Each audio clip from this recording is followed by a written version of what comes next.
सामने ही पुलिस की गाड़ी है, उन लोगों को आगे जाने नहीं दिया जा रहा है, यही के यही डिटेन किया जा रहा है, यही के यही लोगों को रोक दिया गया है। ना चुनाव आयोग तक ये पहुंच पाए हैं, ना जो पैदल मार्च निकालने की बात थी ना वो पूरी की जा रही है। सरकारों के पीछे में दिखाते ईवीएम कैसे हैक होती है, ईवीएम में किस तरह से रिप्रोग्रामिंग होती है। अगर हमें जाने नहीं दिया जा रहा, हमें गिरफ्तार किया जा रहा है, ये इस बात का सबूत है कि चुनाव आयोग तैयार है, लेकिन सरकार बेईमान है और उसकी पोल न खुल जाए। साथ में देश की तमाम जनता है। अब क्या बात कर, ये हमारे स्वागत के लिए आई है भाई। स्वागत भाई ऐसा है, जब वीआईपी लोग निकलते हैं और इस देश की जनता से बड़ा वीआईपी कोई नहीं होता, तो पुलिस चाहिए ना खूब मात्रा में उसकी सलामी देने के लिए, उसका सम्मान करने के लिए। इसीलिए पुलिस है। हो सकता है, कुछ भी हो सकता है, कुछ भी हो सकता है। आजादी की लड़ाई में समय लगता है।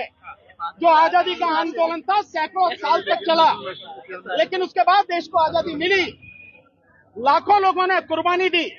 अगर इस ईवीएम से निजात दिलाने के लिए, इस मोदी सत्ता से निजात दिलाने के लिए हम सारे के सारे लोग बलिदान भी हो जाएं, हमारी कुर्बानी भी हो जाए, कोई दिक्कत नहीं।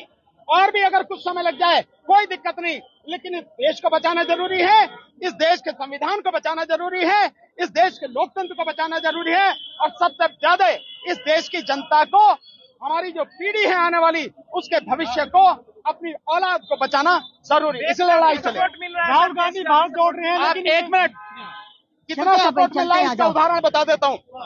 आप सब मीडिया के साथी हो, आप अपने चैनल्स पे देखो कितने लोग देख रहे हैं और कितने लाइक कर रहे हैं और कितने जो कमेंट आ रहे हैं। एक बात, दूसरी बात, ये जो अभी ड्राइवरों के पक्ष में मैंने बोला है ना, 3 करोड़ से ज्यादा लोग देख चुके हैं, 15 लाख से ज्यादा लोगों ने लाइक किया है और 7.5 लोगों ने 1700 लोग 1,70,000 लोगों ने उसको शेयर किया है। इसके अलावा और भी कोई जरूरत है?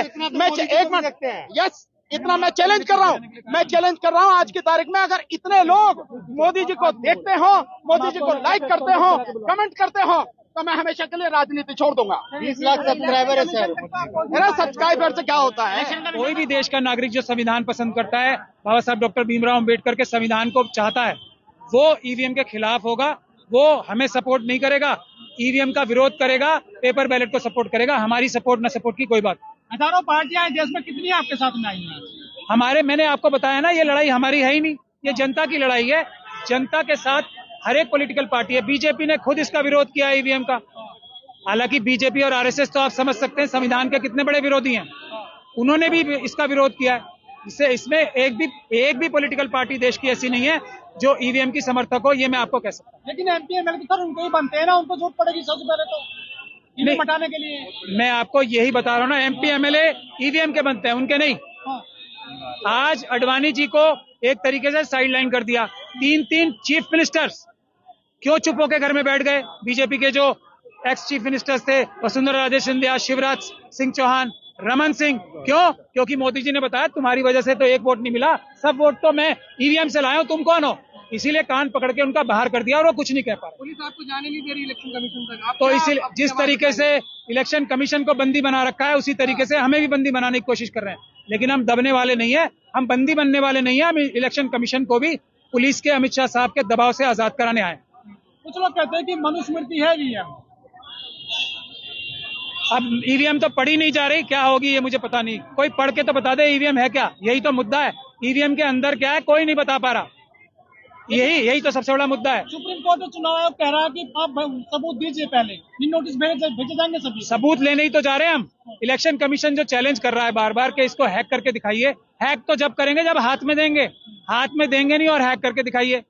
तो ये जो अमित शाह साहब के दबाव में सारे काम हो रहे हैं, उसको खत्म करनी तो आज हम। जन आंदोलन कैसे बनेगा सर? जन आंदोलन बन तो गया, आप देख नहीं रहे कितने लोग हैं। पहले देखो आप, जन आंदोलन बन चुका है। पुलिस ज्यादा सर आपसे नहीं, हमने आज ज्यादा लोग नहीं बुलाए जान के।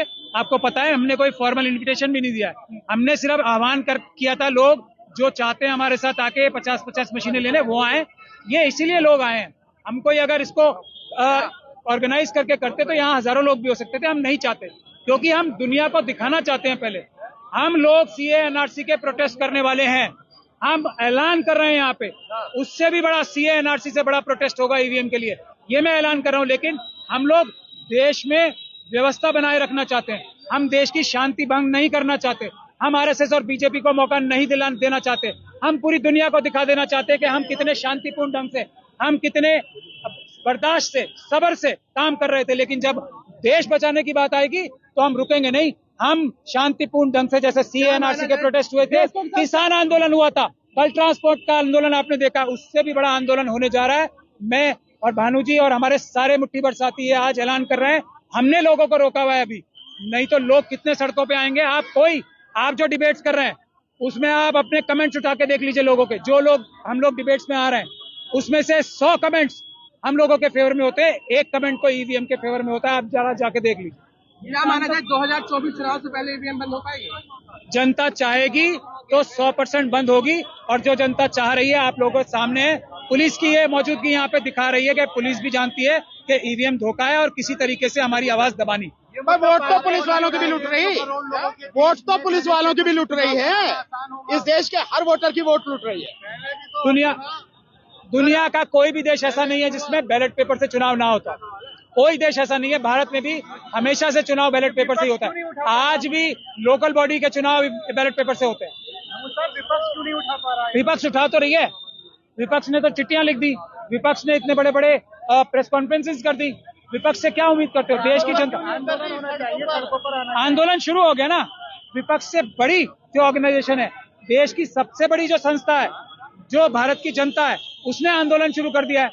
तो अब विपक्ष तो जनता के नीचे ही है ना, जनता से तो सभी नीचे हैं। जब जनता ने आंदोलन शुरू कर दिया तो विपक्ष भी इसमें आएगा, इसमें कोई शक आपकी प्लानिंग क्या है सर? कहाँ जाओगे यहाँ से? यहाँ से इलेक्शन कमीशन जा रहे हैं।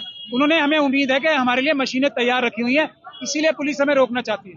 आप कैसे इस आंदोलन को बढ़ा कर पाएंगे? जनता तो सारी जो है राम मंदिर का उद्घाटन में जा रही है। राम मंदिर के उद्घाटन की बात में यह है कि 22 जनवरी को हम ये गुजारिश करते हैं सबसे कि वो उस दिन अपने अपने जो भी आराध्य हैं, जो भी जिस सुप्रीम पावर को मानता है, उससे ये प्रार्थना करे कि कोई भी प्रधानमंत्री झूठ ना बोले, कोई भी प्रधानमंत्री 15 लाख का वादा करके झूठ ना बोल पाए, कोई भी प्रधानमंत्री 5 किलो अनाज के लिए जनता को मजबूर न कर पाए। 22 जनवरी का दिन हम इस चीज के लिए इस्तेमाल करना चाहते हैं, क्योंकि मोदी जी ने कहा है सब अपने अपने धार्मिक स्थलों पे जाएंगे। तो ये दुआ करें कि झूठ बोलने वाला प्रधानमंत्री कभी ना आए देश में, और जो झूठ बोले उसको सजा इस दुनिया में भी मिले, और इस दुनिया के बाद भी प्रधानमंत्री को, खासतौर पे झूठे प्रधानमंत्री को सजा दिलाने के लिए हम सब दुआ करेंगे। बचाओ डेमोक्रेसी, बचाओ संविधान बचाओ। देखिए एक मिनट साथियों, ये जिस तरह से पुलिस हमें गिरफ्तार कर रही है और इलेक्शन कमीशन तक नहीं जाने दे रही, ये इस बात का सबूत है कि EVM में गड़बड़ी है, EVM में बेईमानी है, और मोदी जी EVM के माध्यम से ही जीत के आते हैं। अन्यथा